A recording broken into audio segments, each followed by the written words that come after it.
Hi guys, welcome back to my channel. I'm Siddharth Ghosh, and in today's lecture, we're going to start with this chapter, Attitude and Social Cognition. So this is the part one of this chapter, guys.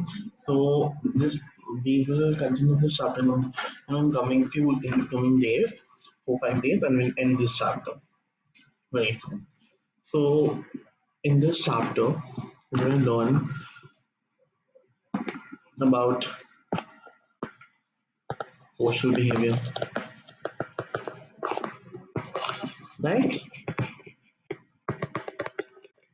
Social cognition, what is attitude, how can we define attitude, and other models, right?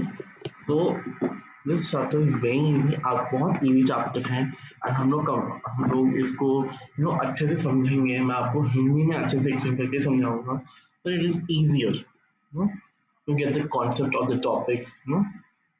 So let's start with the chapter. So in this chapter, we will learn about explaining social behavior, natural components of attitudes, attitude formation, attitude change, attitude behavior relationship, prejudice, and discrimination.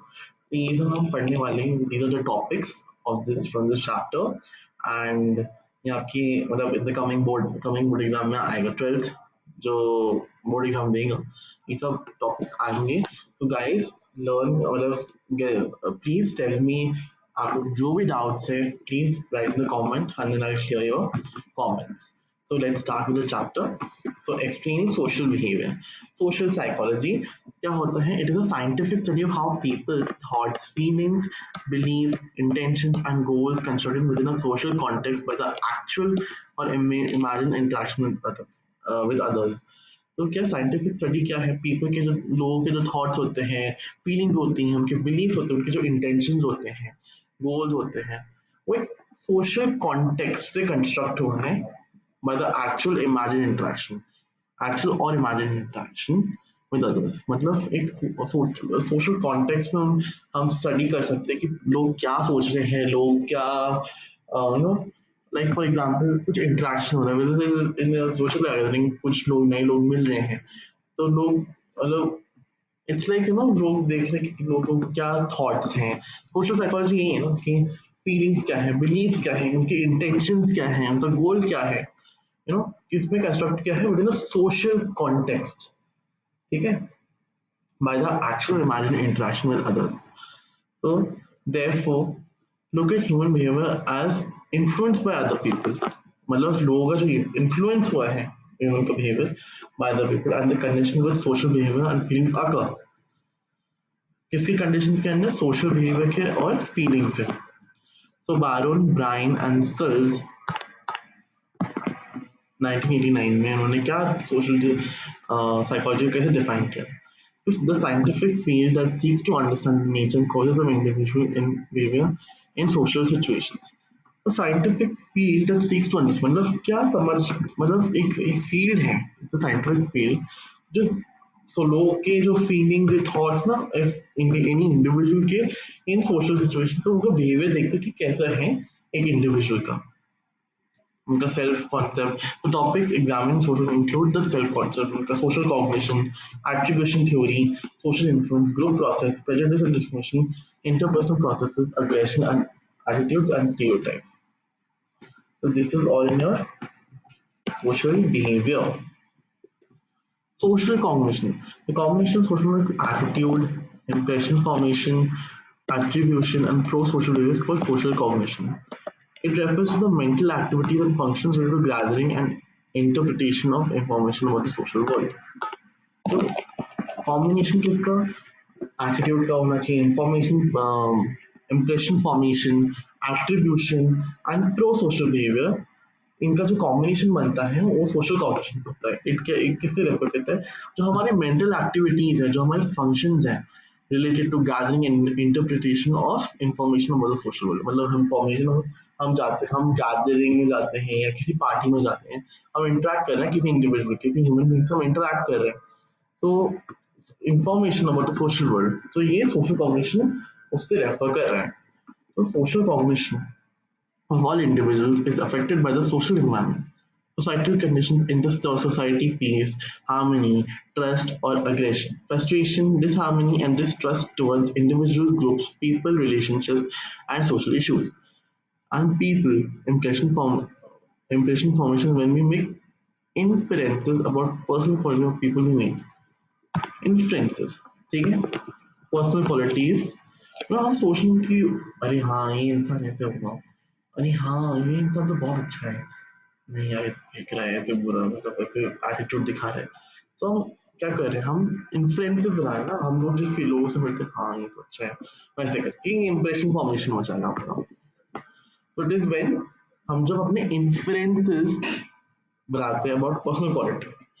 Attribution is when we assign causes to the behavior shown in specific social situations. Attribution क्या होता है, जब हम अपने जो हम assign करते हैं अपने बिहेवियर को, मतलब इन सोशल सिचुएशंस। एट्रीब्यूशन जैसे अब हमारा बिहेवियर, मान लो हमें हम सबको देख के स्माइल करना, ग्रीट करना है ना, हम अपना बिहेवियर उनको दिखा रहे हैं कि हम हाँ ये तो स्माइल कर रहा है, अच्छा है इंसान। तो एटीट्यूड क्या है? Set of mind, set of views of thoughts regarding some topics which have an evaluative feature, positive है, नेगेटिव है, न्यूट्रल, मतलब एक स्टेट ऑफ माइंड हो गया, आपका सेट ऑफ व्यूज हो गया हमारे, या thoughts regarding some topics which have an evaluative feature। कौन से टॉपिक्स हो गए हमारे, पॉजिटिव हो गया या नेगेटिव है, वो उसका एटीट्यूड जैसे पॉजिटिव अच्छा है, नेगेटिव है या न्यूट्रल है, ठीक ठाक है ना, मतलब इधर ज्यादा पॉजिटिव भी नहीं ज्यादा negative. So the thought component is referred to as cognitive aspect. The emotional component is known as the affective aspect. तो cognitive थॉट कंपोनेंट, थॉट जो कंपोनेंट है वो कॉग्निटिव है ना। इमोशनल कंपोनेंट इन इमोशनल कौन सा हो जाएगा, एफेक्टिव एस्पेक्ट, एफेक्टिव एस्पेक्ट हो जाएगा। एंड टेंडेंसी टू एक्ट वो हो जाएगा बिहेवियर और कॉग्निटिव एस्पेक्ट, जिसको हम बोलेंगे ABC. This is important guys, इसको पढ़ लेना, जैसे आपके बोर्ड एग्जाम से आ सकता है। तो आपका एबीसी जो कंपोनेंट है, जो थॉट होगा आपका कॉग्निटिव में आएगा, बिहेवियर वाला इमोशनल वाला आएगा वो एफेक्टिव में आएगा, एंड टेंडेंसी टू एक्ट वो हो जाएगा बिहेवियरल और cognitive aspect. ABC effective behaviour cognitive components. अब let's study belief. Belief refers to those to the cognitive component, and it forms the ground on which attitude stands, such as belief in God or belief in as a political ideology. तो belief क्या है, cognitive component, cognitive component हो गया हमारा जो हमारी thoughts है ना, इन्फॉर्म्स द गाउंड, जैसे हमने थॉट कंपोनेंट कॉग्निटिव एस्पेक्ट, तो ये भी कोई एक कॉग्निटिव कंपोनेंट है। मतलब हमारा हम सोचते हैं बिलीफ इन गॉड, हम भगवान, हमारा जो बिलीफ है गॉड में, हमारा जो बिलीफ है democracy in democratic country as a political ideology, जैसे इंडिया के बारे में है ना, एक बिलीफ एक कॉग्निटिव कंपोनेंट है ना। वैल्यूज, और वैल्यूज क्या है, ये एटीट्यूड्स या बिलीफ्स है जिसमें मतलब मॉरल और एथिकल, मतलब हार्ड वर्क।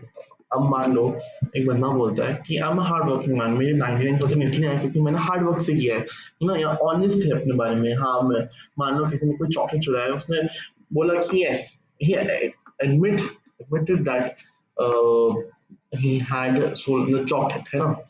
सो हमारे जो मॉरल और ethical values, the values are found when a particular belief becomes an inseparable part of a person's outlook on life. So guys, this is belief and ये है values. तो आप in difference आते हैं तो आप लिख लो, आप इसको पढ़ लेना एंड लिख लेना, आपके बुक में भी दिया होगा। So let's study nature and components of attitudes. तो फीचर्स चार आएंगे इसमें, वैलेंस, एक्सट्रीमनेस, सिंप्लिसिटी और सेंट्रलिटी। तो valence positivity, positivity, positivity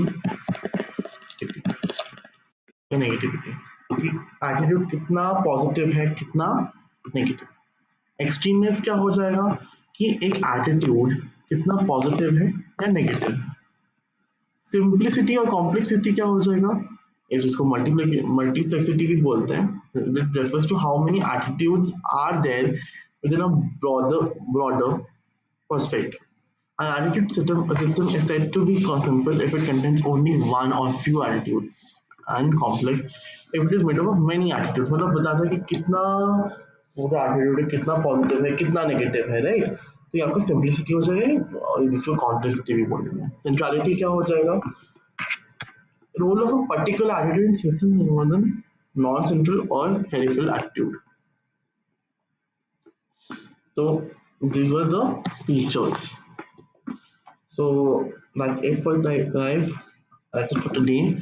I hope you like my lecture. Please do subscribe and please, if you have any doubts, please comment and please let me know what kind of topics you need and please tell me where can I improve in my teaching skills. If you like my videos, please do like and subscribe to my channel and I'll see you soon.